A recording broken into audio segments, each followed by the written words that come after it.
Buenos días entonces, Camila, Patricio, Vicente y Vicente. Hoy día comenzamos con la segunda clase que corresponde al periodo de la República Conservadora, ¿verdad? Veíamos que el periodo de la República Conservadora empieza por ahí en 1830, 1831 y finaliza aproximadamente 30 años después, es decir, el año 61.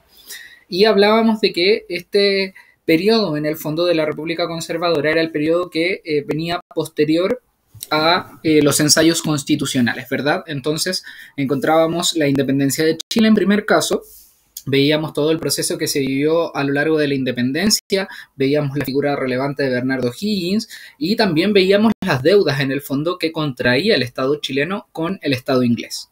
En el fondo, estas deudas terminaban haciendo que Bernardo Higgins tenga que dar un paso al costado, ¿verdad? Y entregar el poder un poco a los demás que podían gobernar, que en el fondo sabemos que era la élite. Y aquí nos encontrábamos con dos bandos, ¿verdad? Todavía no hablábamos de partidos políticos, más bien de bandos. Nos encontrábamos por un lado con los pelucones, que hacían referencia a los conservadores, y por otro lado con los pipiolos, que hacían referencia a los liberales, ¿verdad? Ellos durante un par de años, en el fondo, se enroscaban en una pelea por el poder y lograban, en el fondo, consolidar su poder los conservadores, luego del triunfo del general Joaquín Prieto en la batalla de Liricay, 1830, ¿verdad? Desde aquí comenzaba todo un proceso de consolidación, en el fondo, de la ideología conservadora hasta 1861. Entonces, el general Joaquín Prieto gana la batalla del Liricay y en el fondo se pone fin a la guerra civil, ¿verdad?, con este proceso. Así comienza una nueva etapa de la historia de Chile y el grupo conservador se impone sobre los liberales, ¿verdad? De esta manera comienza este proceso de 1830, ya la tercera década del siglo XIX, ¿verdad? Y los conservadores, en ese sentido, como bien nos señala aquí la guía de repaso, era un grupo muy variado, ¿verdad? De ciudadanos que encontraron el pragmatismo, es decir, que encontraron en el fondo ideas conservadoras y que buscaban imponer la fuerza del Estado por sobre las personas. En el fondo, en este pragmatismo de Diego Portales, que fue una de las figuras más relevantes de este periodo, encontraron una buena forma de centralizar el poder, ¿verdad? Y en el fondo eso fue lo que se hizo de ahí en adelante. Entonces estamos en 1830, ¿verdad? Y nos encontramos a Diego Portales y sus ideas que en el fondo fueron adentrándose en el Estado. ¿Cuáles eran las ideas de Diego Portales? Ya estudiamos la clase pasada que en el fondo todas estas ideas tenían que ver con el control de la población, ¿verdad? Con un Estado fuerte, con un Estado que se imponga, con un Estado que no dé paso a libertades que permitan que en el fondo el pueblo se subleve, ¿verdad? Aquí, según Portales, los que tenían que gobernar eran los que tenían la fuerza y los que tenían el poder económico, porque ellos eran las personas que estaban preparadas para conducir a Chile a ser en el fondo un país que tuviera un desarrollo importante dentro de Latinoamérica. En el fondo, Portales participó durante este periodo y principalmente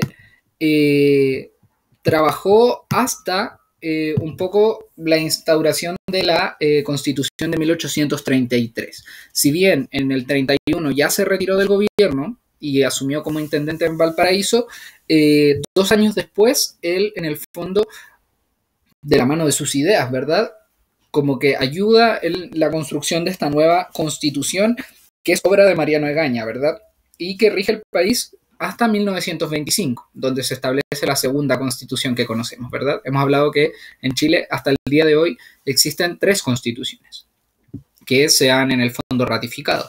La de 1833, la de 1925 y la de 1980, ¿verdad? Sin embargo, en el fondo, Portales, luego de eso, no tiene mayor participación, incluso muere un par de años después, 1837, como podemos ver aquí.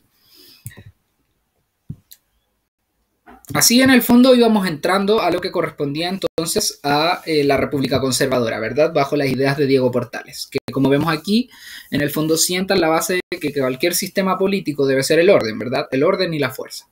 En ese sentido, decía que la sociedad chilena en su conjunto no estaba preparada para gobernar y que era el pequeño grupo dirigente el que tenía que llevar el control del Estado, ¿verdad? En el fondo, de esta manera, él asumía que Chile no estaba preparado para ser un país democrático.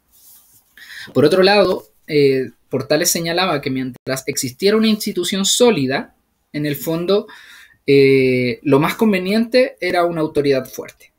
Y de esta manera, él en fondo buscaba que hayan personas que se impongan, ¿verdad?, a través de la fuerza en el gobierno. Esta misma autoridad debía ser sobria, con vocación de servicio y sin ánimo de personalizar las funciones del Estado.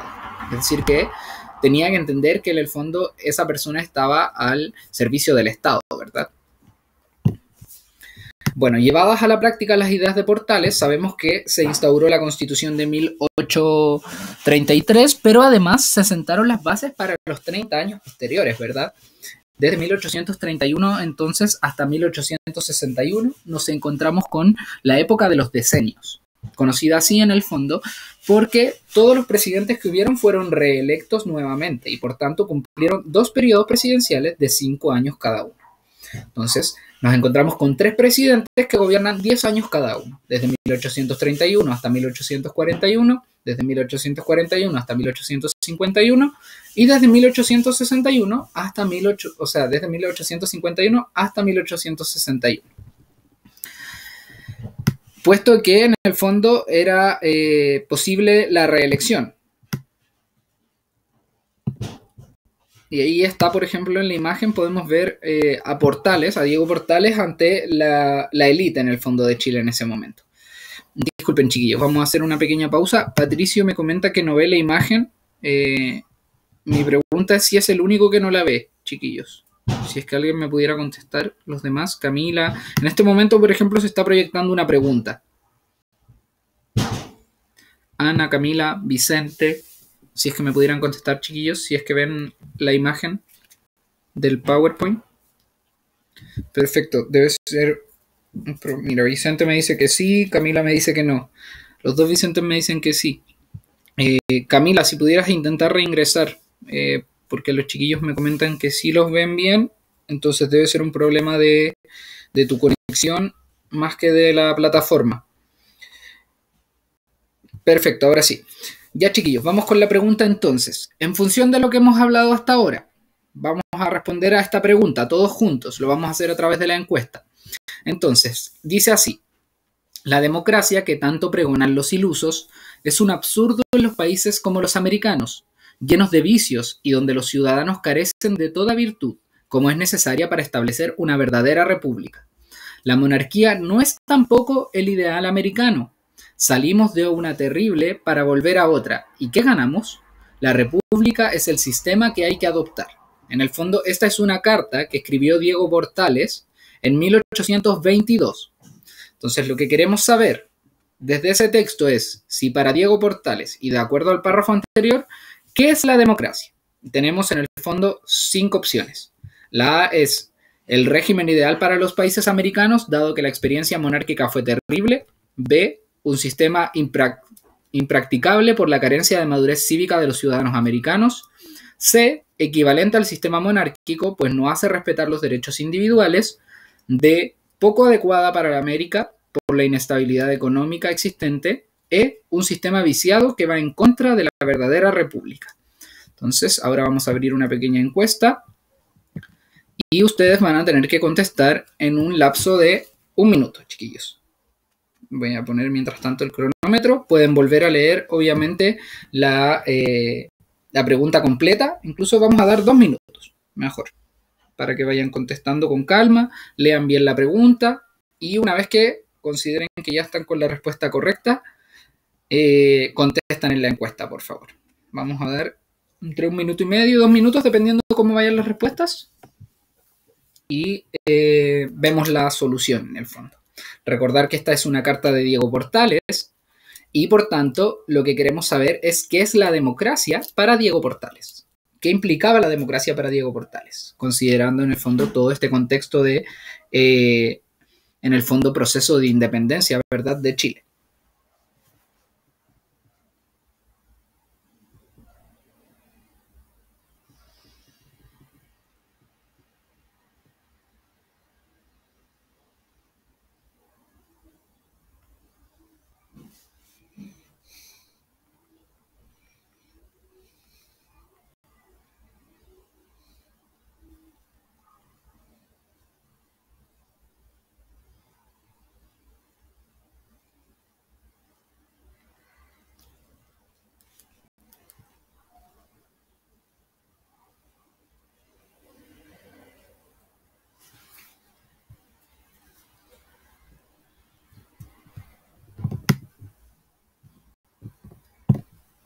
Vamos a ir con las respuestas, chiquillos. Ya pasó 1 minuto y medio. Entonces,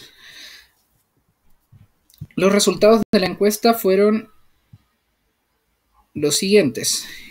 Una persona dijo que la respuesta correcta era la A, el régimen ideal para los países americanos, en el fondo, dado la experiencia que tenían estos países. Otra persona respondió que era la B, un sistema impracticable por la carencia de madurez cívica de los ciudadanos americanos. Y otra persona respondió que era la C, equivalente al sistema monárquico, pues no hace respetar los derechos individuales.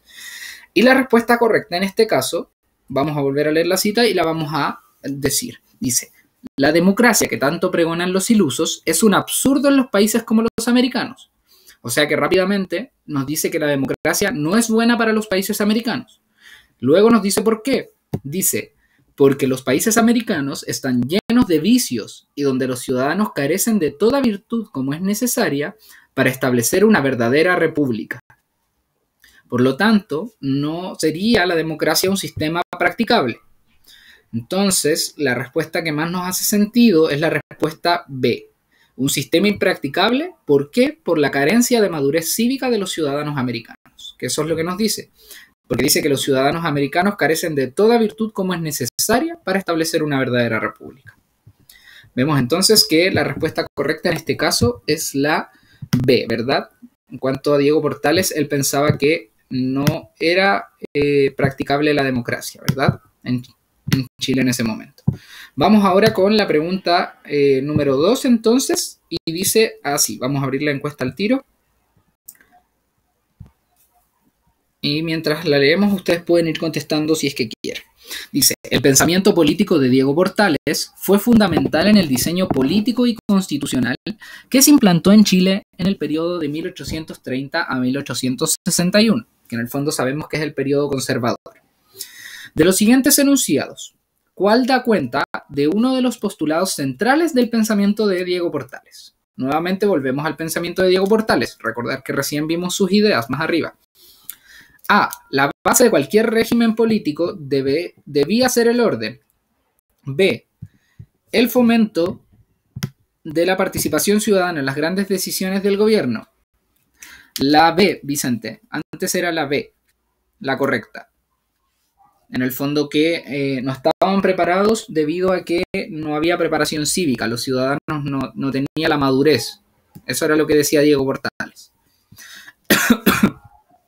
Ahora nuevamente queremos saber sobre el pensamiento de Diego Portales y nos dan estas 5 opciones entonces. Dice, A. La base de cualquier régimen político debía ser el orden. B. Fomento de la participación ciudadana en las decisiones políticas del gobierno. C. Pluralismo ideológico y tolerancia con los distintos sectores políticos. D. Fortalecimiento y ampliación de las libertades públicas de los individuos. Y E. Descentralización del poder del Estado. Entonces, chiquillos, vamos respondiendo cuál en el fondo es parte o uno de los postulados centrales del pensamiento de Diego Portales. Vamos a dar 30 segundos más para que vayan contestando.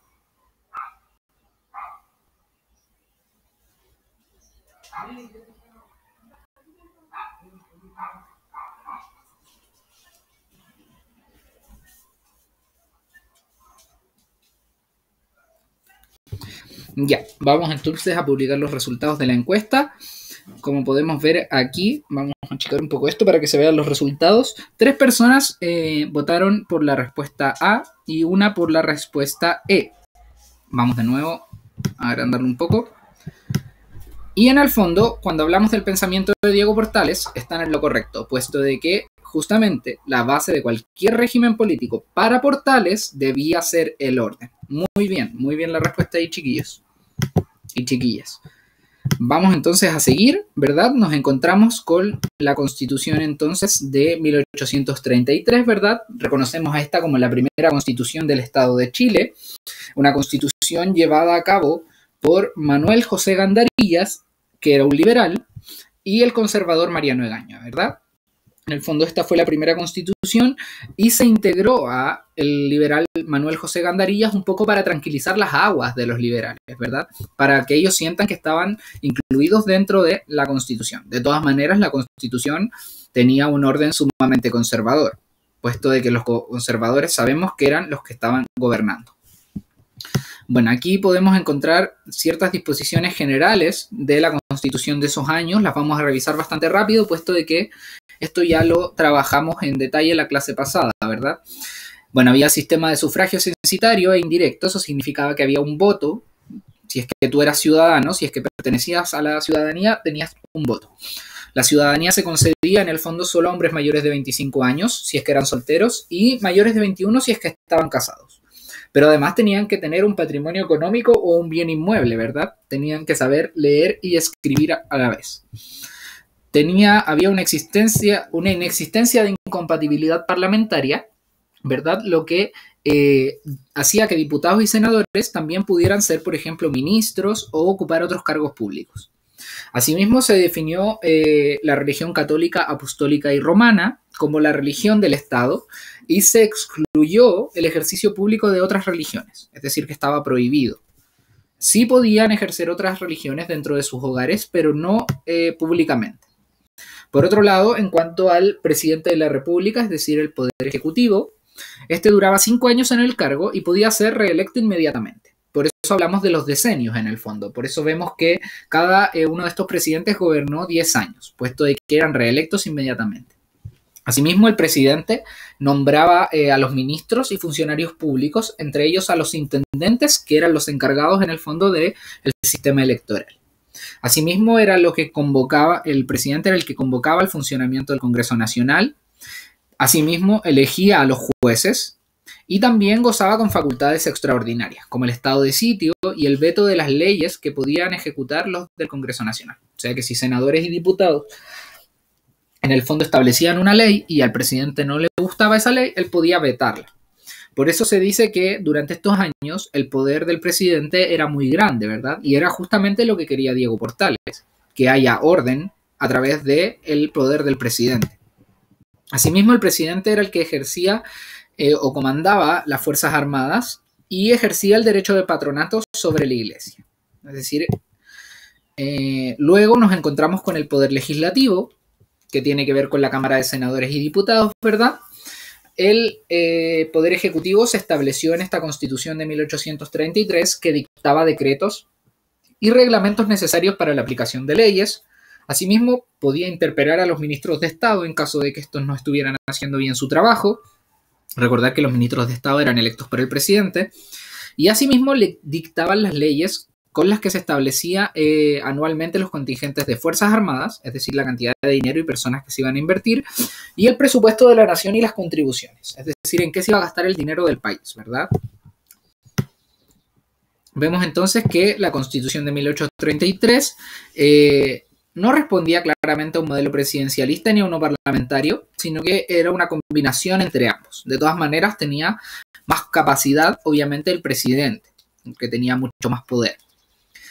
Durante los primeros 4 decenios de la vigencia de esta Constitución, es decir, desde 1833 hasta 1873, los primeros 40 años, se fue instalando en el fondo un sistema más presidencialista.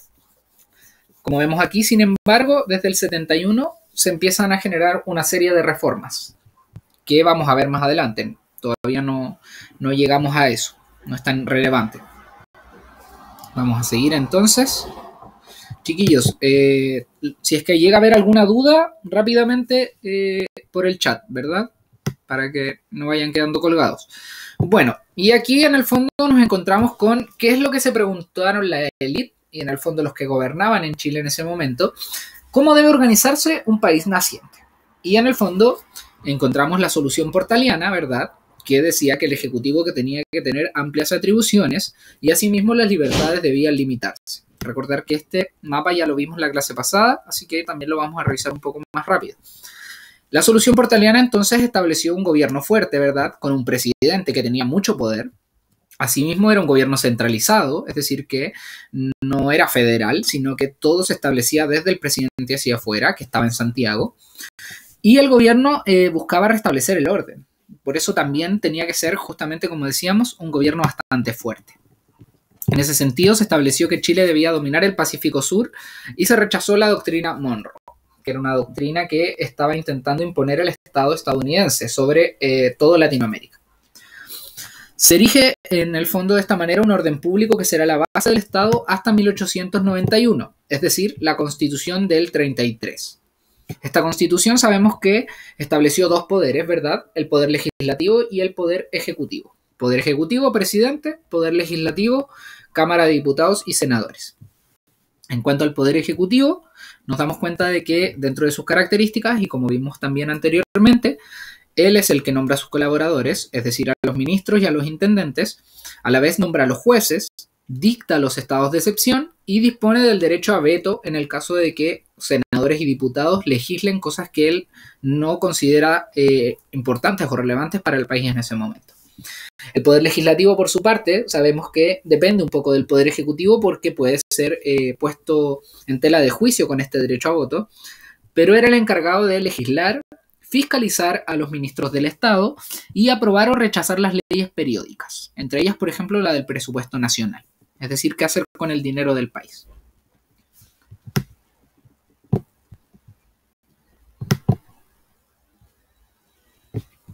Vamos adelante entonces y vamos con una tercera pregunta, chiquillos. Vamos a abrir rápidamente la encuesta.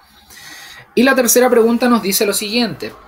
El gobierno conservador generó la Constitución Política de 1833, que acorde con una tendencia social y política predominante estableció: 1. La plena libertad de cultos, es decir, que todos podían ejercer cualquier religión que quisieran. 2. Dice, el sufragio universal, es decir, que todos podían votar, sin excepción. 3. Un presidente de la República con una gran autoridad que podía ser reelegido. Esa es la número 3. ¿Cuál de estas era parte de la Constitución del 33 entonces, chiquillos? De estas tres, ¿cuáles o cuál?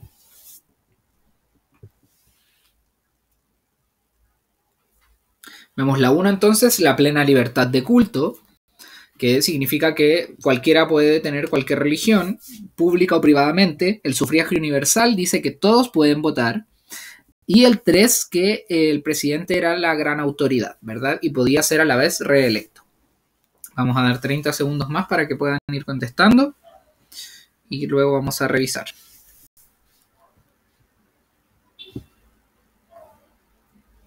Entonces, el gobierno conservador generó la Constitución de 1833, ¿verdad? Que acorde con una tendencia social y política predominante estableció. ¿Qué estableció?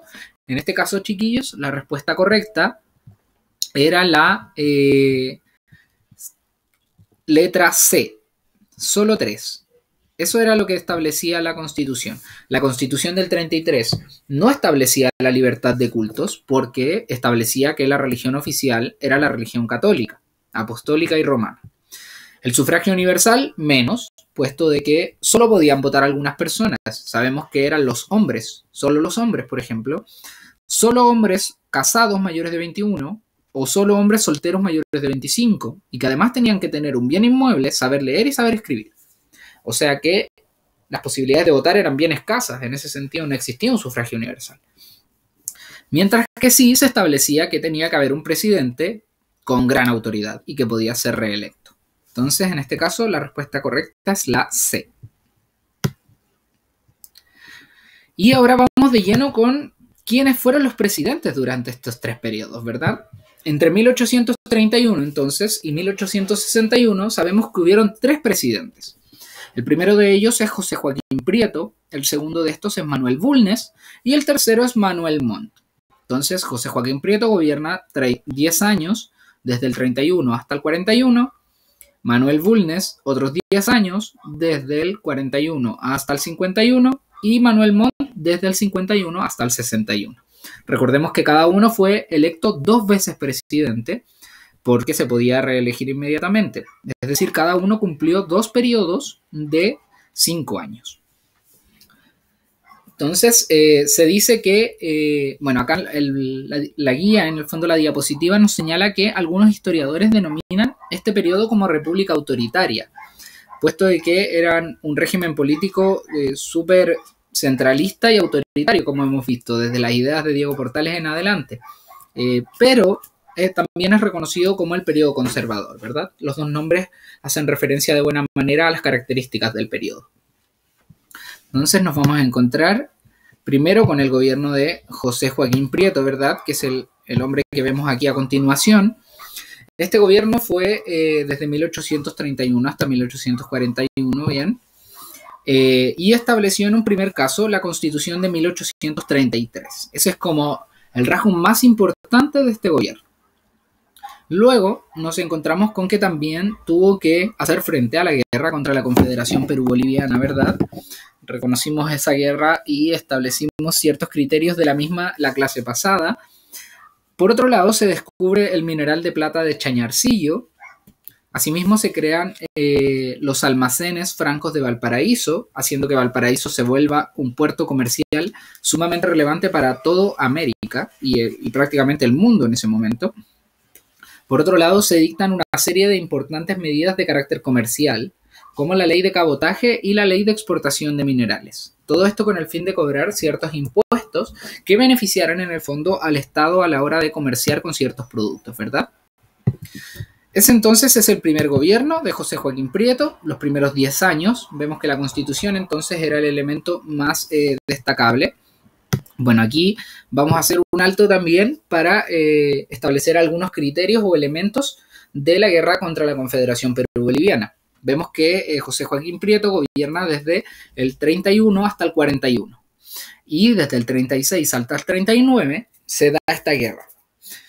Entonces, en la segunda mitad de la década del 30, en el fondo comienza esta guerra contra Perú y Bolivia, ¿verdad? Vemos que a mediados de la década de 1830, el presidente de Bolivia, el mariscal Andrés de Santa Cruz, que es el que vemos en la imagen, aprovechó la anarquía en la que estaba sumida Perú para anexar Perú a Bolivia, y de esa manera creó la Confederación Perú-Boliviana, estableciendo un solo país en el fondo, tanto Perú como Bolivia siendo gobernados por el presidente boliviano. El propósito de su acción era transformar en el fondo este nuevo estado, esta Confederación Perú-Boliviana, en un estado sumamente importante para todo el mundo, en una potencia hegemónica, principalmente para el sur de América. Y para eso necesitaba, en el fondo, que Chile no surja, para ellos ser más importante. De esta manera, en el fondo, comenzaron a tener una guerra comercial, principalmente por el tema de los puertos. En Perú estaba el puerto del Callao, en Chile estaba el puerto de Valparaíso. Y cada uno quería, en el fondo, gobernar este territorio. Por tanto, en Chile, Portales intuyó la amenaza que representaba Santa Cruz e intentó formar un frente común con Ecuador para detener esta amenaza. Pero esto fracasó en el fondo, no se logró y también se intentaron aliar con Argentina, que tampoco se logró, y de esa manera la guerra se tuvo que hacer frente de manera bastante individual. No se pudo solicitar en el fondo la ayuda de los demás países vecinos, ¿verdad? Por otro lado, el presidente de Bolivia, ¿verdad?, buscaba establecer una política orientada a expandir la hegemonía de la Confederación, ¿verdad? Quería que todo Chile, en el fondo, ayude a la Confederación a ser el país más importante del sur de América. Y de esta manera, para asegurar el dominio marítimo, le declaró la guerra a Chile en noviembre del 36. Esta guerra duró hasta el 39, es decir, aproximadamente 3 años. Ahora vamos a responder una de las preguntas que aparece a continuación. Dice, la guerra contra la Confederación Perú-Boliviana, que sabemos que es del 36 al 39, tiene como causa principal 1. Las deudas impagas por los gastos de la Escuadra Libertadora, es decir, las deudas que contrajo Bernardo Higgins con el Estado inglés. 2. La rivalidad entre los puertos de Valparaíso y el Collao. Y 3. El dominio del Salitre por parte de Chile. ¿Cuál de estas son correctas? Vamos a dar aproximadamente unos 40-45 segundos, un minuto como máximo. Está bastante sencilla la pregunta, chiquillos. para que vayamos contestando. Entonces, la guerra contra la Confederación Perú-Boliviana tiene como causa principal: 1. Las deudas impagas por los gastos de la Escuadra Libertadora. 2. La rivalidad entre los puertos de Valparaíso y el Callao. O 3. El dominio del salitre por parte de Chile. Bueno, chiquillos, ya estamos más o menos con el tiempo de la pregunta. En este caso, la respuesta correcta responde a la número 2. Y por tanto, la respuesta correcta es la letra B. Lo único de las causas que aparecen aquí es la rivalidad entre los puertos de Valparaíso y el Callao. Sabemos entonces que el país estaba en guerra, ¿verdad?, con Perú y Bolivia. En ese sentido, Portales se dedica a organizar una nueva expedición con el objetivo de invadir Perú y lograr en el fondo vencer a esta confederación. Pero es hecho prisionero y luego es fusilado. Sabemos que él muere en 1837, en el fondo, a manos de la Confederación Perú-Boliviana. De esta manera, la ciudadanía chilena queda horrorizada ante el crimen y otorga el apoyo al gobierno, es decir, toda la ciudadanía, tanto liberales como conservadores, para lograr en el fondo vencer a esta confederación. De esta manera, entre septiembre y diciembre de 1837, se realiza la primera expedición militar contra la Confederación Perú-Boliviana, pero Manuel Blanco Encalada no era la persona en el fondo adecuada para realizar esa empresa, puesto de que creía que la Confederación Perú-Boliviana no era tan mal, en el fondo. Y de esta manera se firmó, o él más bien quería intentar firmar un tratado para resolver esa situación, en el fondo.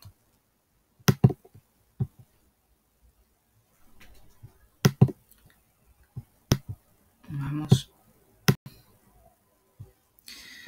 Bueno, este documento, en el fondo, este tratado, quería que haya paz y en el fondo el tratado fue rechazado por Chile y Blanco Encalada fue destituido. Todo esto por el presidente José Joaquín Prieto, recordemos. Y en el fondo se le pidió a Manuel Bulnes, un joven general, que llevara las batallas. Y de esta manera se dio la batalla de Yungay y en el fondo Lima fue ocupada por Chile y se declaró la disolución de la Confederación Perú-Boliviana. Y de esta manera Chile triunfa ante la Confederación. Vamos entonces con la última pregunta sobre este tema. Y dice: durante el gobierno de José Joaquín Prieto, es decir, el primer gobierno de la República Conservadora, Chile vivió un conflicto militar con la denominada Confederación Perú-Boliviana. ¿Qué percepción tenía Diego Portales respecto a esta confederación? Diego Portales, ¿qué opinaba sobre la Confederación Perú-Boliviana? 1. La consideraba un peligro para los intereses nacionales en el Pacífico. 2. Veía con preocupación que Perú y Bolivia sumaran juntas más población que Chile. 3. Observaba con desagrado el interés peruano de ocupar Tarapacá y Antofagasta. ¿Cuál de estas tres, entonces, era parte de lo que creía Diego Portales con la Confederación Perú-Boliviana? Recordar que Diego Portales creía en un pensamiento fuerte. Diego Portales creía que la única forma de que Chile logre hacerse como un país importante dentro de Latinoamérica era que gobierne en el fondo un presidente que supiera poner orden, ¿verdad? Vamos, chiquillos, con la respuesta. Tenemos 30 segundos más para ir respondiendo.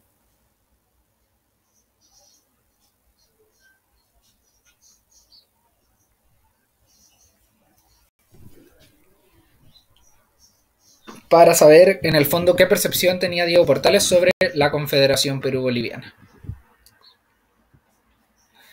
La número 1 dice que lo considera un peligro para los intereses nacionales. La 2 veía con preocupación que Perú y Bolivia sumaran juntas más población que Chile.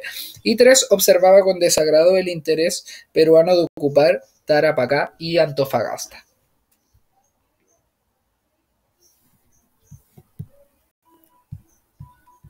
Bueno, en este caso solo respondieron la letra A y la respuesta correcta más bien corresponde a la letra E, es decir, 1, 2 y 3. Es decir, que todas estas afirmaciones pertenecían al pensamiento de Diego Portales, ¿verdad?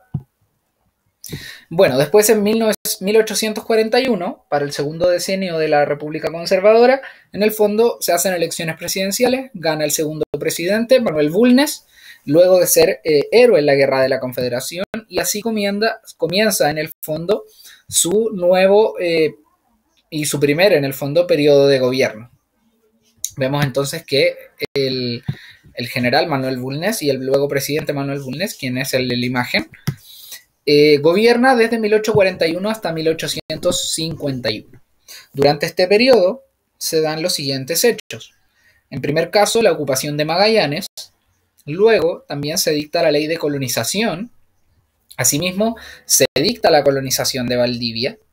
Se funda la Universidad de Chile. Se crea la Escuela de Normal de Preceptores, que dijimos la clase pasada, que era la escuela donde comenzaban a estudiar los profesores para formarse como profesores, ¿verdad?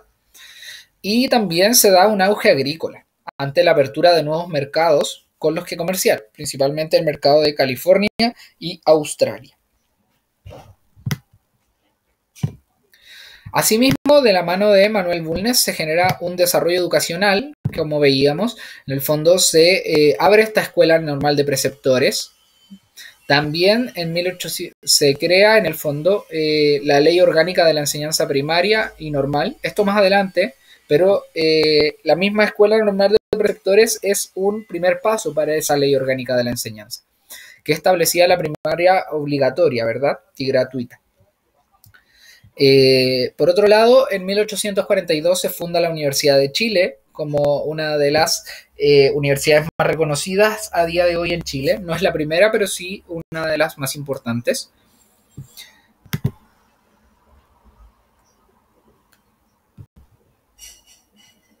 Y todo esto va de la mano de una generación que es conocida como la generación del 42.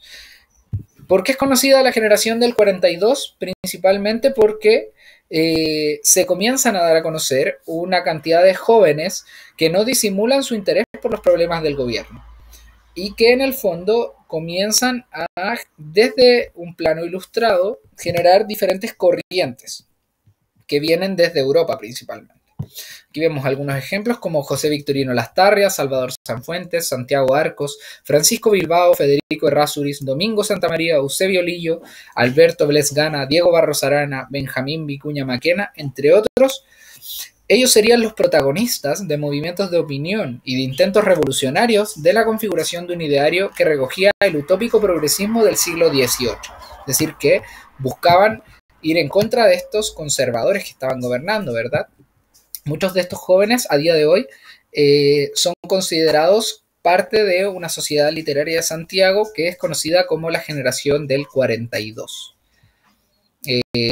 Bueno, de estos, José Victorino Lastarria funda el Partido Liberal el año 1849 y por otro lado, en 1850 Francisco Bilbao y Santiago de Arcos fundan la Sociedad de la Igualdad, ¿verdad?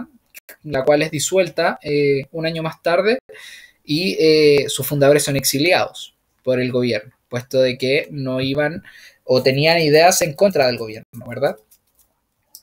Finalmente, nos encontramos, ¿verdad?, con la elección de Manuel Montt en 1851, el cual tuvo grandes dificultades para ser presidente, puesto de que se genera la oposición con José María de la Cruz, otro general de las Fuerzas Armadas. Durante este gobierno, Manuel Montt logra salir triunfante finalmente, pero en septiembre de 1851 se desata una insurrección que estalla casi al mismo tiempo en Coquimbo y Concepción. En el fondo, lo que buscaban estas era convocar un congreso constituyente, es decir, generar un cambio de constitución. Aquí vemos a Manuel Montt, por si acaso, el tercero de los presidentes, ¿verdad?, y el que cumple el último decenio de la época de los conservadores. Bueno, Manuel Bulnes, expresidente, quien ejercía en ese momento el cargo de comandante del ejército, ¿verdad?, inmediatamente se movilizó hacia el sur y derrotó a José María de la Cruz en la batalla de Loncomilla. De esta manera, Manuel Montt pudo seguir gobernando hasta 1861, ¿verdad?, que es cuando termina su periodo.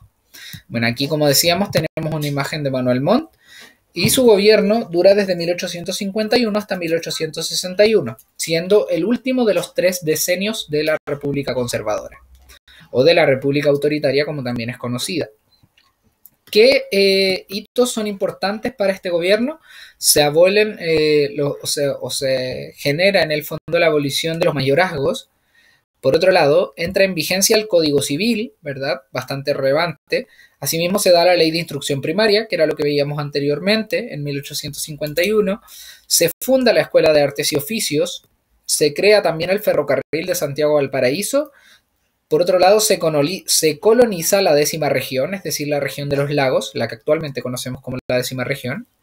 Y se generan 2 revoluciones. La primera en 1851, la que veíamos que es combatida por el expresidente Manuel Bulnes, y por tanto logra seguir gobernando Manuel Montt, pero ya en 1859 se da una segunda revolución que en el fondo desestabiliza mucho más a los conservadores y no les permite seguir gobernando luego de 1861, ¿verdad? Entonces, vemos que el quiebre del conservadurismo se produce más o menos cuando en 1856 estalla un conflicto que es conocido como la cuestión del sacristán. ¿De qué da paso la cuestión del sacristán? Básicamente es un encuentro entre el Estado y la Iglesia por el poder. Básicamente la Iglesia Católica quiere imponer su poder y el Estado por otro lado busca hacer lo mismo. Y 2 poderes que estaban de la mano en su momento se separan y terminan teniendo el primer quiebre que da paso a la pérdida del poder de los conservadores en 1861. ¿Qué es lo que pasó aquí? 2 sacerdotes, en enero de ese año, más bien, como señala aquí, desde aquí en adelante, el sacristán mayor de la catedral despidió a un subordinado que tenía, es decir, alguien que trabajaba para él, y 2 sacerdotes se opusieron a esta medida, es decir, que no quisieron que el sacristán lo eche. Estos 2 sacerdotes fueron apartados de la iglesia, ¿verdad?, por el vicario general. Y en respuesta a esto, los 2 sacerdotes apelaron a la Corte Suprema de la Justicia, que sabemos que es una autoridad civil y no religiosa. En aquellos años entonces los gobiernos ejercían autoridad sobre la Iglesia Católica y por eso, basado en el derecho de patronato, era más importante la decisión de la autoridad civil, es decir, de la Corte Suprema que de la Iglesia. Sin embargo, el arzobispo de Santiago, que se llamaba Rafael Valentín Valdivieso, en el fondo estaba decidido a poner fin a ese poder y no quería seguir reconociendo el poder del Estado por sobre el poder de la Iglesia. Producto de esto, el presidente Manuel Montt respaldó a la Corte Suprema, es decir, a la instancia civil, y se fue en contra de la Iglesia. De esa manera se desató el primer conflicto entre Iglesia Católica y Estado en Chile. Los conservadores que apoyaban al presidente Manuel Montt formaron una fracción de ciudadanos que iba a ir en contra de la Iglesia, mientras que el mismo grupo que respaldaba al arzobispo creó en el fondo un grupo más apegado al conservadurismo religioso, ¿verdad? De esta manera, la cuestión del sacristán se resolvió cuando los sacerdotes castigados desistieron de su apelación, pero por otro lado, las nuevas agrupaciones surgidas a propósito de ese conflicto ya estaban dadas. El conservadurismo ya se había quebrado y Manuel Montt y su círculo más cercano formaron lo que fue conocido como el Partido Nacional, el primer partido conservador en Chile, mientras que los ultramontanos, que eran los que seguían a la Iglesia, formaron el Partido Conservador. De esta manera, los conservadores que gobernaron desde 1831 hasta 1861 se dividieron en 2 partidos. Por un lado, los que apoyaron a Manuel Montt y que no querían seguir de la mano de la Iglesia, apoyaban al Partido Nacional, mientras que los que seguían apoyando a la Iglesia se establecieron en el Partido Conservador. Por otro lado, los liberales, que se habían mantenido un poco al margen de esta pugna entre el gobierno y la Iglesia, vieron una oportunidad para derrocar a Manuel Montt, ¿verdad?, en la presidencia. Y de esta manera se fusionaron. Miren lo chistoso que pasa aquí. Se fusionaron con los conservadores, con los más conservadores de todos. Los liberales, que eran los que tenían un pensamiento más, en el fondo, libertario, se juntaron con los que tenían un pensamiento más conservador. Todo esto para derrotar, en el fondo, a Manuel Montt y al Partido Nacional que se estaba instaurando. De esta manera se crea la fusión liberal-conservadora. Y con esto ya vamos a ir dando por finalizado entonces la clase. Vamos a responder esta pregunta, la pregunta número 7. Luego vamos a dar paso a un minutito o dos de dudas si es que llega a haber alguna y terminamos la clase de hoy día, chiquillos. Entonces, para ir con la última pregunta, dice, entre los hechos más importantes ocurridos durante el gobierno de Manuel Montt, es decir, el último de los 3 decenios, del 51 al 61, es posible mencionar los siguientes. 1. La fundación de la Universidad de Chile. 2. La cuestión del sacristán y el quiebre del partido de gobierno. 3. La incorporación de la Araucanía al territorio nacional. ¿Cuál de esas 3, chiquillos, se da durante el gobierno de Manuel Montt? Vamos a dar 2 minutitos para la respuesta, 1 minutito y medio más o menos.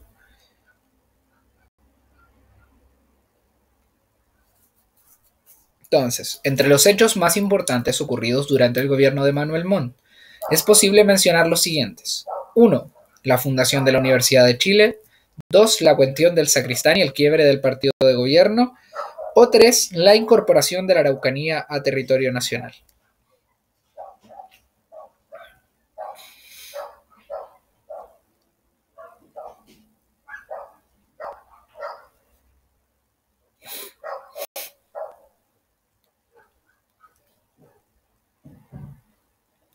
Vemos que la letra A apela a que solo la fundación de la Universidad de Chile. La letra B establece que solo la cuestión del sacristán y el quiebre del Partido Nacional.